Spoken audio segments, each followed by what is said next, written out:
여러분 반갑습니다. 일상교회 진짜 오래간만에 찾아뵌 것 같습니다.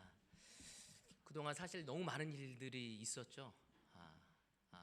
오늘도 이 예배 오기 전에 우리 홍철 형제와 또 성화 자매와 함께 교제 시간을 보냈습니다.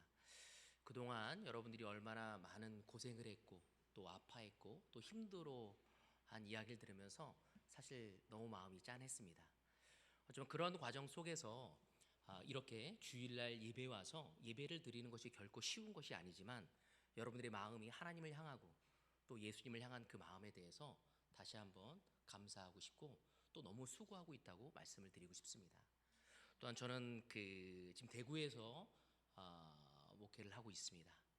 이 시간을 빌어서 우리 형제 자매들, 대구에 있는 형제 자매들의 안부를 여러분한테 전하고 싶고, 비록 멀리 떨어져 있지만 여러분을 응원하고 있고 기도하고 있고 또 여러분에게 힘을 주고자 간절히 기도하고 있음을 기억해 달라고 말씀을 드리고 싶습니다.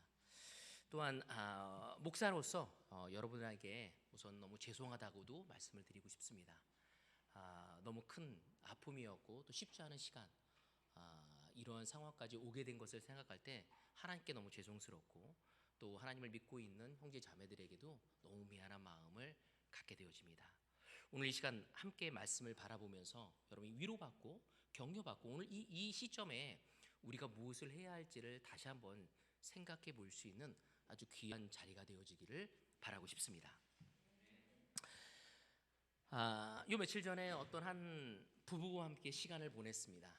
그 시간을 보내면서 서울에 있는 이 위쪽에 있는 제자인데 대구까지 내려오게 되었더라고요. 그래서 같이 시간을 보내게 됐는데 그들과 시간을 보내면서 참 마음이 아팠고 또 여러 가지 생각을 하게 되었습니다. 그때 그 한 형제가 저한테 이런 얘기했어요. 저는 은혜를 받고 싶습니다. 근데 지금 교회가 너무 어렵습니다. 내가 믿고 있었던 이 교회가 정말 하나님의 말씀에 바른 교회인지 고민이 되어집니다. 제가 이 교회에 왔을 때 너무나 큰 은혜를 받았고 그 은혜 속에서 너무나 하나님이 많은 축복을 해주셨습니다. 나에게 배우자를 허락하셨고 아이들을 허락하셨고 또 경제적인 모든 여건들을 하나님이 허락하시는 가운데 많은 것을 이뤘지만 지금 이 시간은 저에게 너무나 어려운 시간이라고 이야기했습니다. 그와 함께 이야기를 나누면서 제가 나눈 이야기는 바로 교회란 참으로 아주 독특한 아주 역설적인 부분을 갖고 있는 것이라고 설명을 했습니다. 여러분, 우리 이 교회가 어떤 교회 모델을 삼고 있는지 알고 계십니까? 저희 그리스도의 교회가 맞아요. 초대교회의 모습을 가져가려고 하고 있습니다. 여러분, 왜 초대교회를 가져가려고 했죠?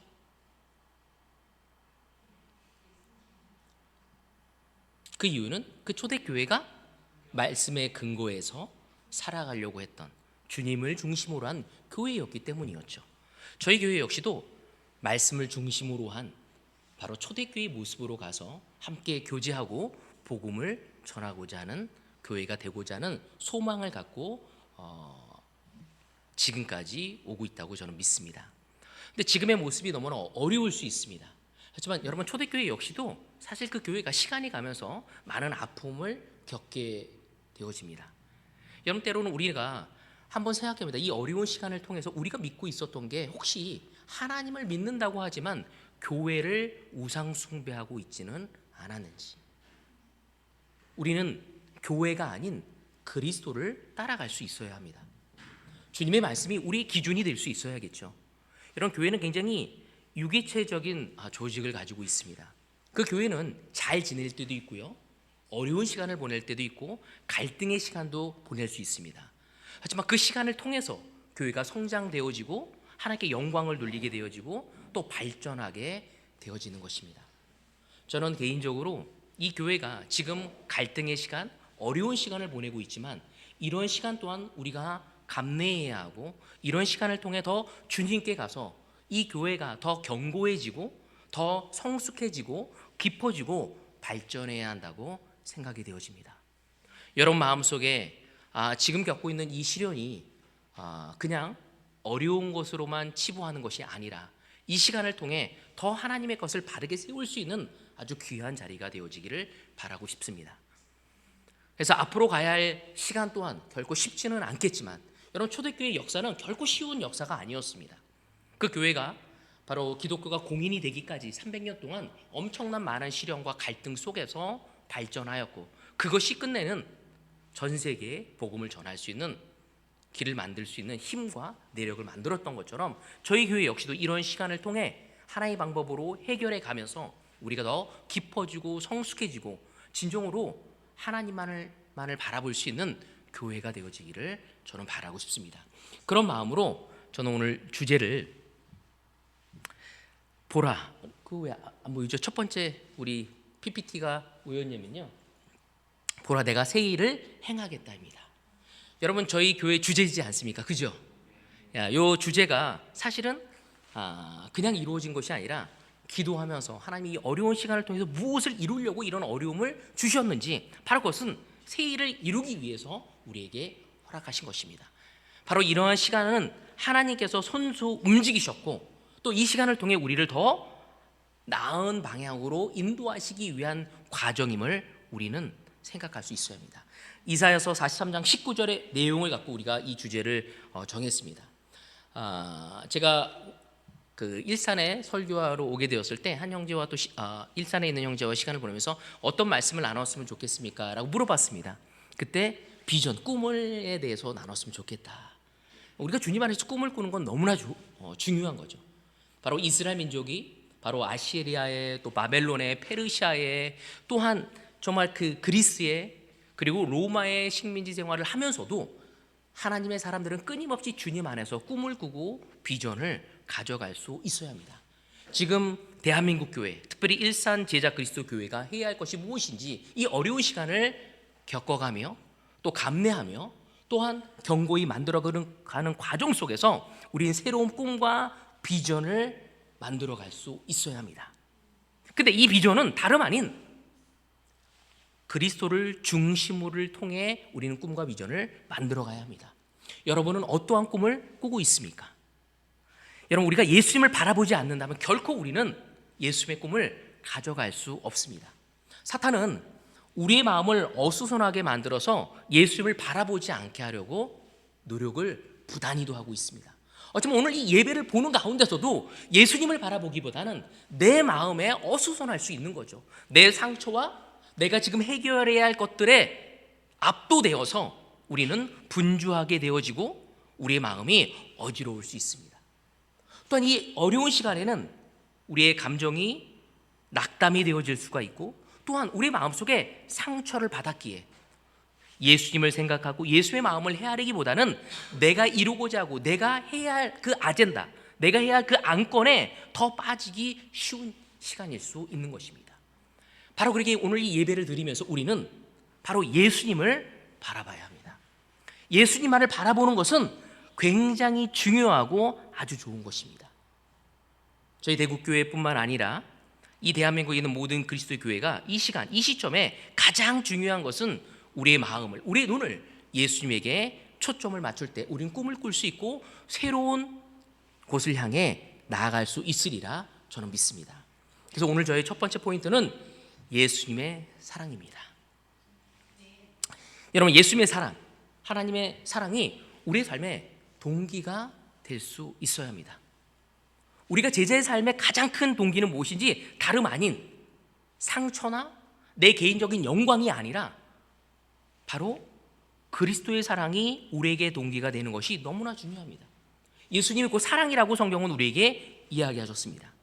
예수님의 제자로 살면서 우리는 끊임없이 사랑을 배우고 사랑을 실천하며 그 사랑의 성숙함으로 향해 나아갈 수 있어야 합니다. 우리가 사랑을 비로소 할 때 우리는 계획을 세우게 되고 꿈을 갖게 되어집니다. 여러분, 여러분의 배우자를 만났었을 때, 사랑하게 됐을 때 어떤 계획이 있었나요? 우리 무선 형제는 윤정 자매를 아내로 사랑하기 빠졌을 때 가장 첫 번째 계획이 뭐였어요? 와, 미션으로 무엇을 해야 할 것인가? 아멘. 우리 홍철 형제는 성화 자매에 대해서 사랑이 빠졌었을 때 제일 먼저 한 계획이 뭐였습니까? 책임감이 강한 형제들이 많네요. 우리 희락 형제는 어떤 것을 생각하게 되었죠? 천사다? 너무 좋다. 그래서 어떤 계획을 세웠어요? 행복하게 살아야겠다.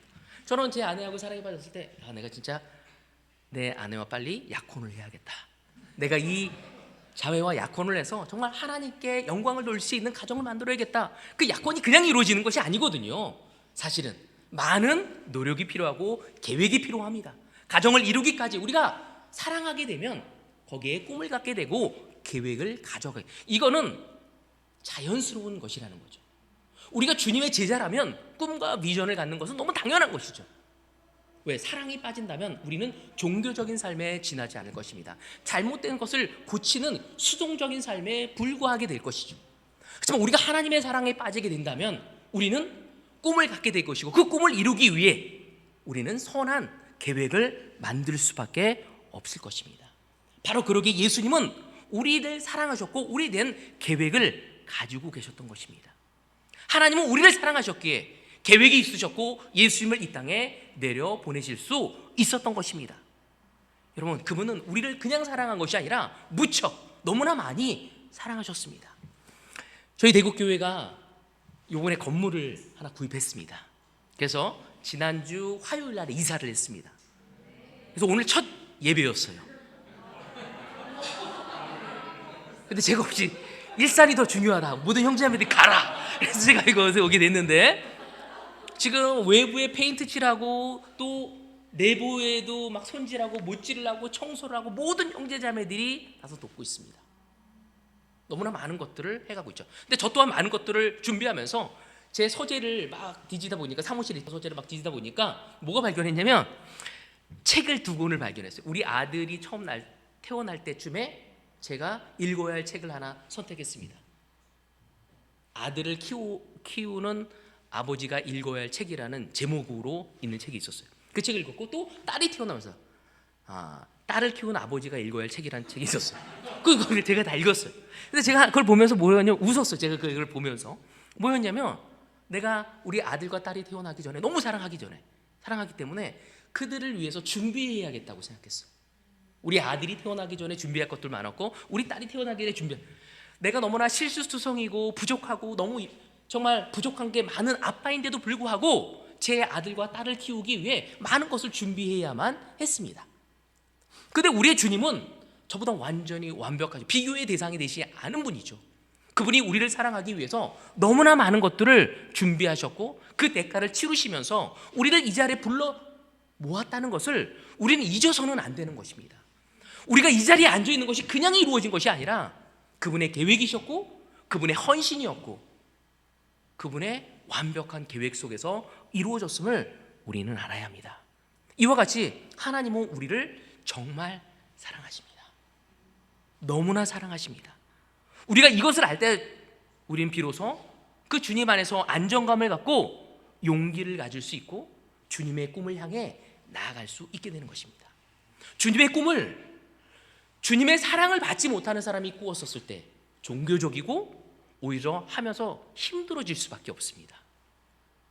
하지만 주님이 우리를 사랑하신 걸 알고 그 안정감 속에서 우리가 계획을 세운다면 너무나 놀라운 것이 될 수 있는 거겠죠. 여러분, 우리가 처음 회개하고 세례를 받아 그리스도인이 되었을 때를 생각해 보십시오. 저는 늘 생각합니다. 제가 처음 성역 공부를 하고 그리고 대가 계산을 했었을 때 너무나 어려운 대가 계산이 저한테 너무 많이 왔어요. 지금 다시 생각해 보면 내가 그때 그 대답을 지금 똑같이 할 수 있을까? 할 정도로 어려운 질문이 많았습니다. 근데 그때 제가 그 대가 계산을 할 때 거의 다 모든 부분에 있어서 예스라고 대답을 했죠. 그 이유는 무엇 때문이었는지 다름 아닌 예수님의 사랑에 초점을 맞추지 않았다면 결코 저는 그 대가 계산을 받아들이기 어려웠을 것입니다. 제 아내가 저하고 결혼할 때 대가 계산이 그거였대요. 내가 동진 씨와 결혼해도 반지하에서 살 수 있을까? 동진 씨가 돈이 많지 않아가지고 내가 경제적인 어려움이 있더라도 내가 책임지며 살아갈 수 있을까? 그러면서 생각했다. 난 비염이 있는데 어떻게 반지하에서 살 수 있을까? 그리고 결정을 하고 저한테 시집을 왔다고 얘기를 하더라고요. 얼마나 감사한지 모르겠어요. 이렇다 우리는 누군가를 사랑하고 나아갈 때도 대가 계산을 하는 거죠. 우리가 예수님을 사랑하기 위해, 하나님이 우리를 너무나 사랑하시는 걸 알고 있지만, 예수님이 우리를 너무나 사랑하는 걸 알고 있지만 그럼에도 불구하고 우리 또한 그분을 사랑하기 위해 대가 계산은 결코 쉬운 것이 아니었습니다.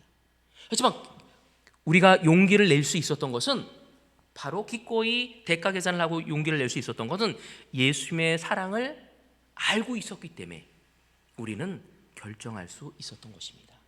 지금 우리에게 필요한 것은 서로 하나님을 의지하는 문화가 우리에게 필요합니다. 우리가 서로 그리스도의 사랑으로 서로를 깨닫게 하고 그리스도의 사랑을 서로를 대하며 교제하는 그 문화가 우리에게 너무나 필요할 때입니다. 여러분, 옆에 있는 형제 자매를 한번 얼굴을 봐주십시오.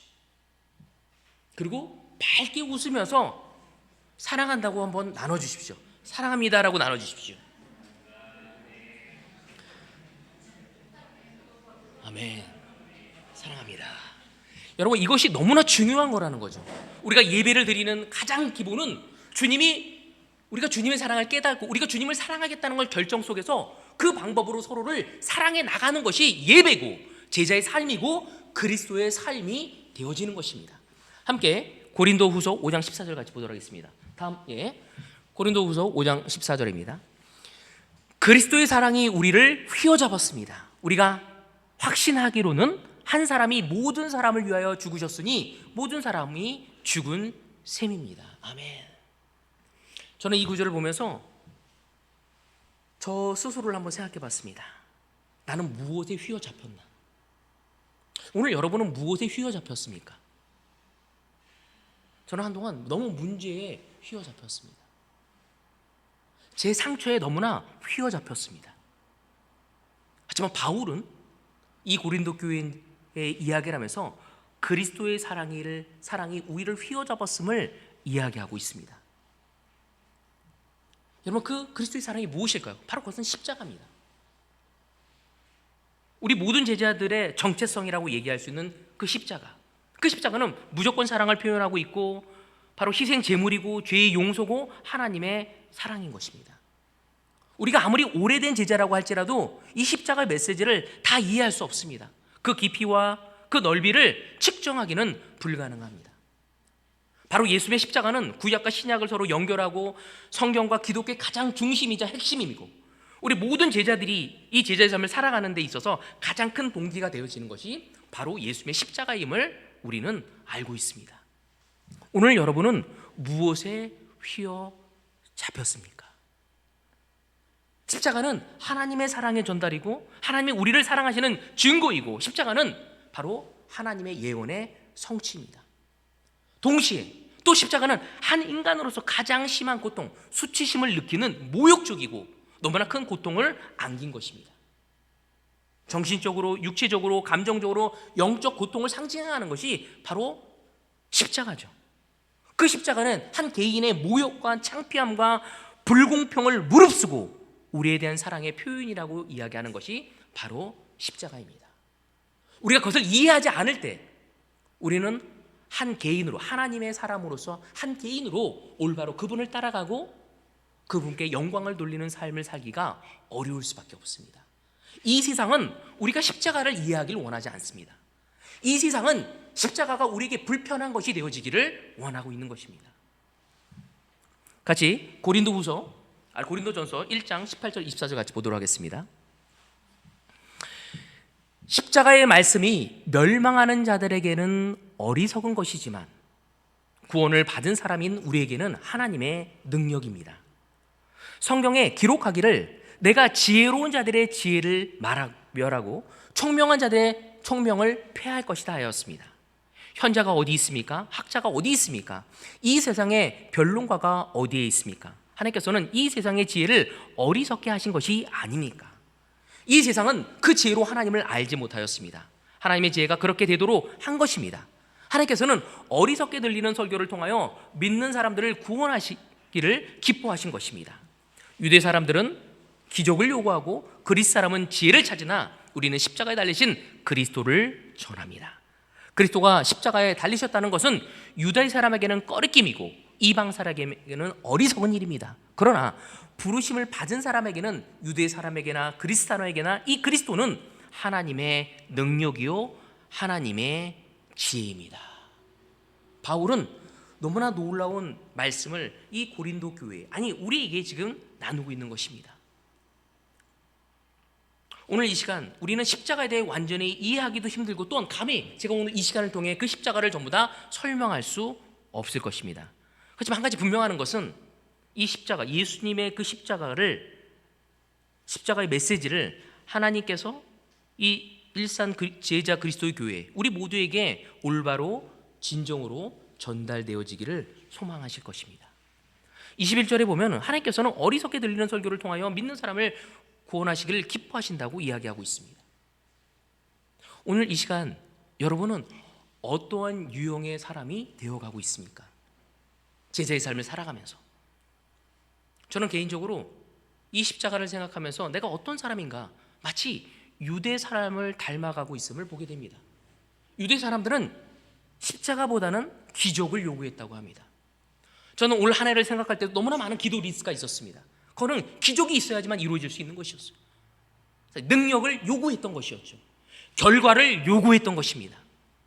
하지만 성경은 우리에게 얘기하기를 우리가 기적을, 능력을 요구하다가 십자가의 사랑을 잃어버릴 수 있음을 조심하라고 이야기하고 있습니다. 언제부터인지 내 자신이 유대 사람처럼 십자가를 내 스스로가 꺼려하는 나의 모습을 보게 되어집니다. 그 십자가 때문에 제자가 되었고 그 십자가 때문에 내 삶의 모든 동기가 이루어졌는데도 불구하고 이제는 더 이상 십자가가 나에게 불편함이 되어진 거죠. 그리고 나는 유대 사람처럼 기적을 요구하는, 내가 원하는 것을 얻고자 하는 사람으로 되어져 있는 저를 보게 되었습니다. 여러분, 십자가의 사랑이 우리를 살리고 우리가 제자를 되게 했지만 어느 순간 시간이 지나서 우리가 제자 삶을 산다라고 하면서 십자가의 사랑이 우리를 넘어지게 하고 불편함을 주고 있지는 않은지 살펴봐야 합니다. 더 나아가선 십자가에는 기적이 없습니다. 예수님이 십자가에 못 박혔을 때 많은 사람이 기적이 이루어지기를 원했죠. 하지만 예수님의 십자가에는 고통과 수치심과 낙심과 아픔이 있었지 기적이 있지 않았습니다. 우리 중에 어떤 사람은 그리스 사람처럼 닮아가는 사람이 있습니다. 여러분, 십자가보다는 지혜를 더 찾게 된 거죠. 세상적으로 나이가 들면서 우린 오랜 제자 삶을 살아가면서 자연스럽게 지혜가 커가고 있습니다. 하지만 우리가 가진 지혜가 아무리 놀라워도 그 지혜가 십자가의 사랑을 대신할 수 없음을 우리는 기억해야 합니다. 공교롭게도 하나님은 세상에 십자가의 사랑을 어리석게 보이게 하셨다는 거죠. 그래서 지혜를 추구하는 사람은 십자가를 원치 않습니다. 왜? 십자가대로 사랑을 하는 것이 어리석게 보이기 때문이죠. 여러분, 십자가는 전혀 지혜롭지 않습니다. 미련스럽고 수치스럽고 앞뒤가 맞지 않습니다. 하지만 24절에 나왔듯이 부르심을 받은 사람에게는 그리스도의 십자가는 하나님의 능력이 되고 지혜가 된다. 우리가 기적을 원하고 우리가 지혜를 원하는 것이 먼저가 되는 것이 아니라 십자가를 원하고 십자가를 받아들였을 때 그때 그 십자가에서 비로소 능력이 나오고 지혜가 나옴을 우리에게 이야기하고 있는 것입니다. 여러분, 지금 우리에게 필요한 것은 다시 한번 예수님의 십자가에 나의 마음을 고정시키는 것입니다. 우리의 새 출발, 우리의 새 역사, 새 교회, 새 비전은 바로 예수님의 사랑에서 시작될 수 있어야 합니다. 저희는 대구교회에서도 새로운 비전을 꿈꾸기 위해 우리가 무엇을 해야 할지 그건 하나이죠. 우리의 새로운 장소에서 무엇을 시작할 것이 예수에게 포커스하지 않는다면 우린 결코 그 꿈을 끝까지 가져갈 수도 없고 그 꿈에 이루기 위해 오는 시련과 아픔을 견딜 수도 없을 것입니다. 바로 예수님이 십자가의 사랑을 가지고 있었기에 바로 2000여 년이 지난 지금 우리의 삶에 영향을 주었듯이 우리 또한 기꺼이 그 예수님의 십자가의 사랑을 기억하고 여러분의 첫 발걸음을 떼기를 바라고 싶습니다. 다음 구절 같이 보도록 하겠습니다. 누가복음 5장 16절에 보면 예수께서는 외딴 데로 물러가서 기도하셨다는 이야기가 있습니다. 또 6장 12절에 가서도 기도했다는 장면이 납니다. 마가복음 1장 35절에도 기도했다는 장면이 납니다. 누가복음 5장에서는 바로 나병 환자를 고치고 소문이 나서 유명해지자 예수님이 외딴 곳에 가서 기도하셨다는 장면이에요. 그리고 6장 12절은 바로 예수님이 정말 그 밤새 기도하는 장면이 뭐냐면 12명의 제자를 뽑기 위해서 바로 기도했던 장면입니다. 또 마가복음 1장 35절은 많은 사람들을 고쳐주고 귀신을 쫓아내고 그리고 너무 지쳤겠지만 또 이른 새벽에 가서 기도하는 장면을 보이고 있습니다. 자, 다음이요. 사도행전 1장 14절, 바로 교회가 처음 시작되었었을 때 마가의 다락방에서 그들이 함께 모여 기도했던 장면입니다. 24절, 1장 24절에 보면은 바로 그들이 기도하는 끝에 지혜가 생깁니다. 그래서 가룟 유다를 대신할 사람을 뽑기 위해서 또 기도하는 장면이 나옵니다. 2장 42절, 그 다음이요. 2장 42절에 보면은 바로 3,000명이 세례받고 나서 그들이 모여서 정말 사도의 가침에 몰두하고 사귀는 일과 빵을 떼는 일과 뭐에 힘썼냐면 기도에 힘썼다고 얘기하고 있습니다. 사도행전 3장 1절에 보면은 바로 그들이 오후 3시에 베드로와 요한이 성전에 올라가서 기도하러 가는 장면이 또 나옵니다. 4장 23절에서 24절, 바로 베드로와 요한이 풀려났었을 때, 어떻게 풀려났나 봤더니 동료들한테 그 시간대에 그들이 함께 하나님께 부르짖어서 기도했다는 이야기가 나오고 있습니다. 12장 12절에 봤었을 때에도 그들이 감옥에 갇혔었을 때 도움을 구하는 기도를 구하는 장면이 나옵니다. 또 13장 1절에서 3절을 보더라도 바로 사람을 새롭게 세우기 위해서 바나바와 사울을 따로 세우기 위해서도 그들이 기도하는 장면을 나옵니다. 우리가 하나님을 사랑할 때 하나님의 일 제일 첫 번째가 뭐냐면 기도해야 한다는 것입니다. 하나님의 사랑을 끝까지 가고 하나님의 일을 이룰 수 있는 그 첫 번째 방법이 뭐냐면 기도하지 않고 이룰 수 없다는 거죠. 왜? 예수님을 통해 우리 보여주고 있고 사도들을 통해서 보여주고 있습니다. 오늘 저희 두 번째 포인트는 하나님께 기도합시다입니다. 예수님 역시도 혼자 아무것도 할 수 없다는 것을 알고 계셨죠. 예수님이 귀신을 쫓아내고 또한 사도를 선택하고 너무 많은 사람이 유명이 되어서 당신을 막 올리려고 했었을 때도 그거에 휘둘리지 않고 나아가기 위해선 하나님을 찾아야만 하셨습니다. 바로 우리 주님인 그 예수님까지도 자기 혼자 일하는 것이 아니라 하나님과 함께 동행하기를 원하셨던 분이었습니다. 또 제자들 역시도 예수님이 하늘로 승천하신 후에 기도에 힘썼다는 얘기를 계속하고 있습니다. 어떻게 보면 제자들은 사도행전을 보면 마치 기도에 중독된 사람들처럼 보여지게 됩니다. 베드로가 풀려나건 감옥에 갇히건 함께 모여 기도했다는 이야기를 하고 있습니다. 교회가 어떤 방향으로 갈 때 고민하고 금식하며 기도했다는 이야기를 계속적으로 이야기하고 있습니다. 여러분, 우리가 어떻게 할 때 가장 하나님과 가장 연결되어질 수 있을까요? 이건 굉장히 중요한 거죠. 우리가 어떻게 할 때 하나님을 사랑하고 하나님의 방법으로 교회를 세울 수 있을까요? 어떻게 하면 내 스스로의 삶이 하나님 앞에 올바러지고 내가 다른 사람과의 관계 속에서 주님이 영광스러운 교제와 관계를 만들어갈 수 있을까요? 바로 그것은 기도해야 한다는 것입니다. 얼마나 자주 기도해야 할까요? 아니, 그것은 자주가 아니라 매일 우리는 그렇게 기도해야 합니다. 교회의 역사는 매일 기도를 필요로 했습니다.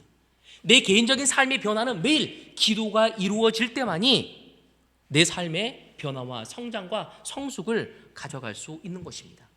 하지만 윗구절에 나왔던 고린도 교회처럼 우리는 때로는 하나님을 의지하기보다는 내 능력과 힘과 지혜로 무엇인가 하고자 하는 성향이 많아지고 있다는 거죠. 이것이 내 일이 아니라 하나님의 일이라고 믿는다면, 그리고 하나님을 사랑하는 방법이 하나님께 다가가서 구해야 하는 것을 알고 있다면 우리는 기도에 헌신하게 되어질 것입니다. 여러분, 우리의 중심이 되어야 할 것이 무엇인지, 나와 내 아내의 깊은 교제가 뭐로 이루어지는지 기도를 통해 이루어질 수 있는 것입니다. 아무리 부부 디타임을 하더라도 함께 기도하지 않을 때 우리의 영을 도와줄 수가 없습니다. 여러분, 형제 자매들이 더욱 깊은 교제를 나누고 하나가 되어지기 위해서 여러분, 우리는 기도해야 합니다. 기도하면서 하나님의 뜻이 무엇인지를 알아가야 합니다. 이렇게 할 때 하나님이 더 커지고 있음을 느낄 수 있습니다. 때론 우리는 문제를 해결하고 주님 안에서 무엇인가를 이루려고 할 때 하나님이 커지기보단 문제가 커지고 내가 커지고 다른 사람이 커질 때가 있는 거죠. 시간이 가면서 우리는 하나님이 커질 수 있어야 합니다. 바로 그것이 기도를 통해서 이루어지는 거죠. 기도는 우리의 문제를 작아지게 만들 수 있습니다. 하나님이 우리의 죄를 드러나게 만들고 그 문제를 해결할 수 있는 방법은 기도를 통해서 이루어지는 것입니다. 여러분, 죄의 해결은 결코 한 번에 이루어지지 않습니다. 지속적으로 이루어져야죠. 그 지속적인 죄를 도울 수 있는 방법이 무엇인지 바로 기도를 통해서만 우리는 포기하지 않고 갈 수 있는 마음을 가져갈 수 있는 것입니다. 그래서 하나님을 사랑하는 것이 바로 서로 사랑하는 것이라고. 서로 사랑하는 것이 뭔지 서로를 위해 기도할 수 있어야 하는 것입니다. 여러분, 갈라디아서 6장에 보시면 읽지 않겠지만 1절과 2절을 나중에 읽어보십시오. 어떤 사람에게 죄가 드러났었을 때 그것을 성령님의 인도하심을 받는 사람은 온유한 마음으로 그 사람의 죄를 바로잡아 줄 거라고 얘기하고 있습니다. 그러니까 죄가 드러났었을 때 우리는 온유한 마음으로 그 죄를 바로잡아 주는 것이 성령이 없으면 불가능한 것이죠. 그런데 기도는 우리의 성령을 가장 활발하게 움직이게 할 수 있습니다. 그러면서 2절에 뭐라고 나와 있냐면 바로 그렇게 하면서 서로 짐을 져주는 것이 그리스도의 법, 그리스도의 사랑의 법을 성취하는 것이라고 얘기하고 있습니다. 여러분, 우리가 하나님을 사랑하고 서로를 사랑하기 위해선 서로 죄를 위해 싸워줘야죠. 그것이 그리스도의 사랑의 법을 성취하는 것입니다. 근데 그것은 기도를 하지 않는다면, 하나님께 간구하지 않는다면 결코 이루어질 수 없습니다. 여러분 부부관계 안에서도 마찬가지고 자녀를 키우는데도 마찬가지고 여러분의 배우자와 여러분의 자녀들의 죄성을 싸워주려고 할 때, 기도하지 않고 할 때는 싸울 수밖에 없습니다. 감정적인 대립이 될 수밖에 없는 거죠. 주님은 우리가 서로의 죄와 싸워줄 때 주님의 방법, 주님의 룰 안에서 이루어지길 원합니다. 제가 목회를 하지만 저 또한 선한 마음으로 누군가를 도와주려고 했는데 그 사람이 도움을 받지 않고 저한테 반감을 가질 때 제 입에서 거친 이야기가 나가는 때가 한두 번이 아닙니다. 처음에는 선한 마음으로 시작했지만 그 사람이 나한테 공격적으로 올 때, 그것이 제 아내가 되던 아이들이 되던, 사탄은 내 마음을 거룩하게 하지 못하게 하고 악하게 나오게 됩니다. 제가 예전에 이 교회에 어려운 시간이 있었을 때 한 형제에게 어떤 형제에 대해서 너무 거친 이야기를 한 적이 있었습니다. 그때 그 자매가 저한테 듣고 저한테 내가 한 말이 너무나 상처가 된다고 이야기를 했어요. 근데 그 자매는 제가 얘기한 그 형제에 대해서 너무나 안 좋게 생각하고 상처를 많은 자매였어. 그런데도 불구하고 제 입에서 거친게 말한 그 모습을 보면서 너무 힘들었던 거예요. 제가 그때 너무 찔렸습니다. 그래서 하나님께 기도하면서 너무 많이 울었어요. 그리고 그 자매한테 가서 사과하고 편지 써서 또 사과하고 만났을 때 또 사과했습니다. 왜? 나도 모르게 하나님의 일을 한다고 하지만 주님의 사랑이 아닌, 주님의 방법이 아닌 내 스스로의 self-righteous, 스스로의 정의로움을 가지고 정지하는 것이 얼마나 위험한 것인지를 하나님은 그 자매를 통해 저에게 보이셨던 거죠. 여러분, 우리가 기도하지 않을 때 우리는 하나님이 그거를 바르게 딜할 거란 믿음이 없게 되어집니다. 우리가 기도하지 않을 때 그런 사람을 사랑할 수 있는 능력을 가져갈 수 없습니다. 다음 구절 같이 보도록 하겠습니다. 요한복음 13장 34절입니다. 이제 나는 너에게 새 계명을 준다. 서로 사랑하여라. 내가 너희를 사랑한 것 같이 너희도 서로 사랑하여라. 여러분, 예수님은 우리에게 새 계명을 주셨대요. 뭘 하라고요? 근데 사랑하라는 것은 새 계명이 아니었습니다. 구약에도 남아 있어요.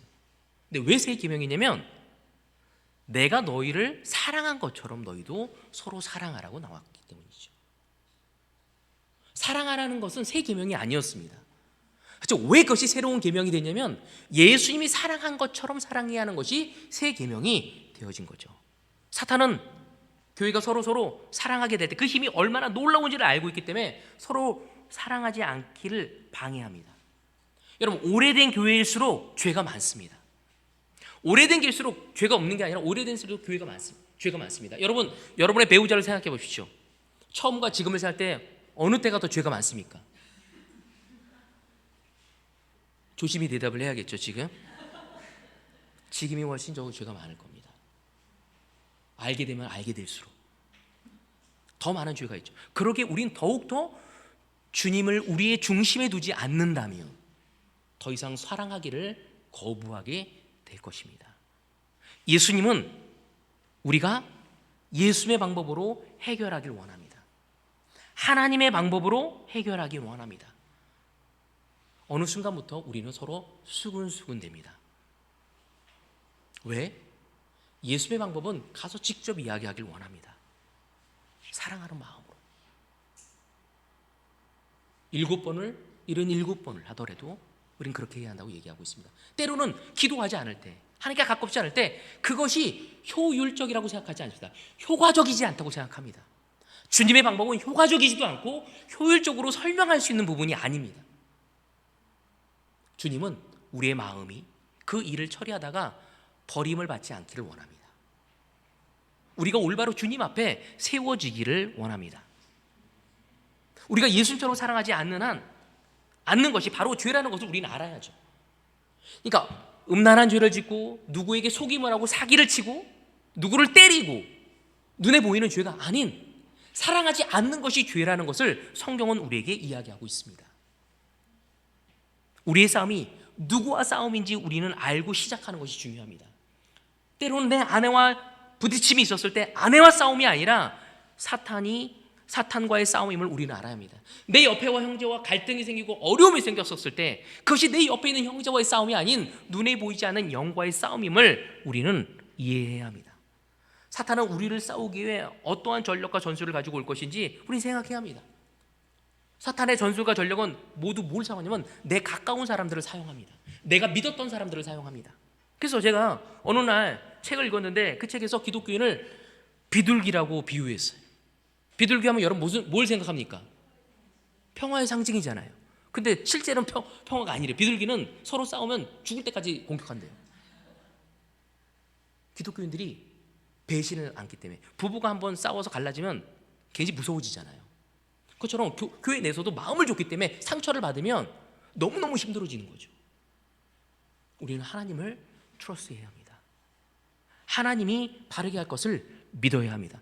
사탄은 우리 가까운 사람을 이용해서 우리를 공격할 것입니다. 때로는 내 아내가 될 것이고 때로는 내 남편이 될 것이고 내가 믿었던 형제가 될 것이고 자매가 될 것이고 내가 애지중지했던 내 아이들이 나의 사탄의 무기로 전술로 전략으로 나에게 다가옴을 우리는 알아야 합니다. 다음 구절 같이 보여주세요. 마태복음 5장 44절. 그러나 나는 너에게 말한다.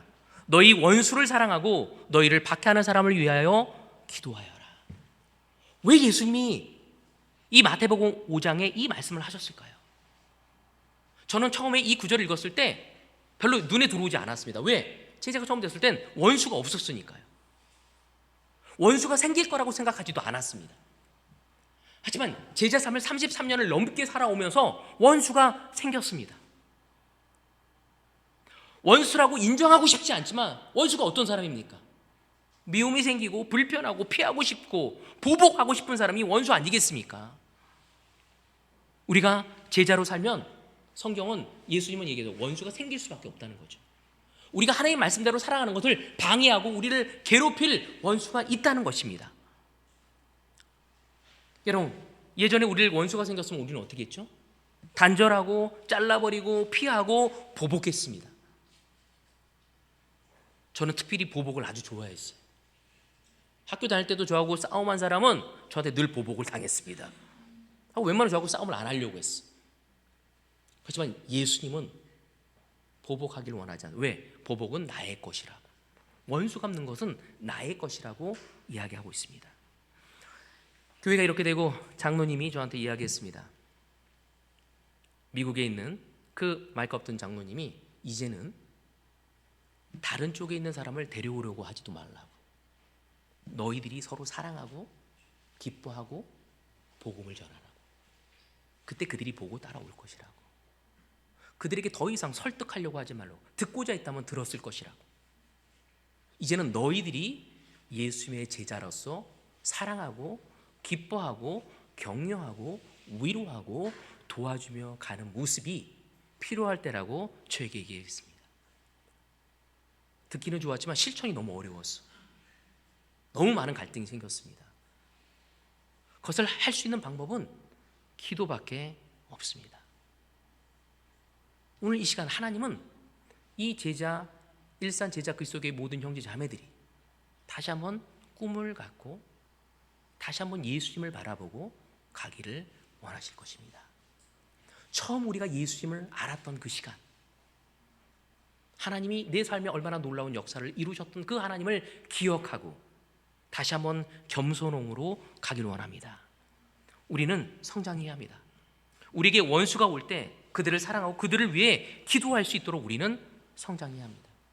저는 2023년 원수가 없고 순탄할 거라고 생각했습니다. 그렇지만 2023년 어느 때보다 원수가 많아지고 순탄하지 않았어.